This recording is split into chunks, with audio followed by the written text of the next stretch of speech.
We're going to show them how we put it on. Isaac DePelto is a below-the-knee amputee. Great job. But like most 3-year-old boys, Isaac is just way too busy to think about life on one leg. With his Spider-Man prosthetic, he runs, he climbs, tackling his teddy bear, jumping on a trampoline. A life full of energy, just a happy-go-lucky child. But it took a lot of tears and prayers to get to this point. Isaac has the most severe form of a genetic disease known as neurofibromatosis, or NF.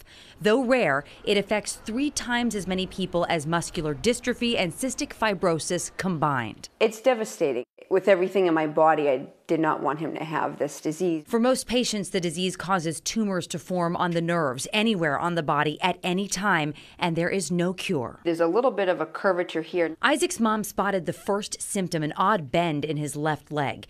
These x-rays, taken at just 3 months old, show the thinning in his bone, and at 2 years old, it broke. The prognosis is once they break, then that break never really heals because it's not real bone. It's actually fibrous tissue. After 8 weeks in a cast, Isaac's leg showed no signs of healing. There weren't a lot of options. Inserting a rod to stabilize Isaac's leg offered no guarantees, just multiple surgeries and painful recoveries as he grew. Sarah and Derek chose instead to amputate their son's leg last May at Children's Hospital in Boston. And as difficult as that was for us, we felt we wanted to bear the burden of the emotional anguish. Derek shared his heartbreak in a letter to his son. I wanted him to understand the rawness of the emotion and how much we just loved him. They also had this cast made of the foot that he likely won't remember. There's a big loss with having to decide to amputate, and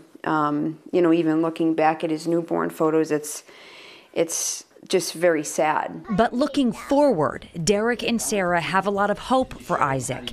Today, these photos of a little boy with 2 legs look like someone else. We become so accustomed to, not only accepting, but just embracing this change that it just isn't him anymore. So sweet. Isaac has a long road ahead managing life with NF.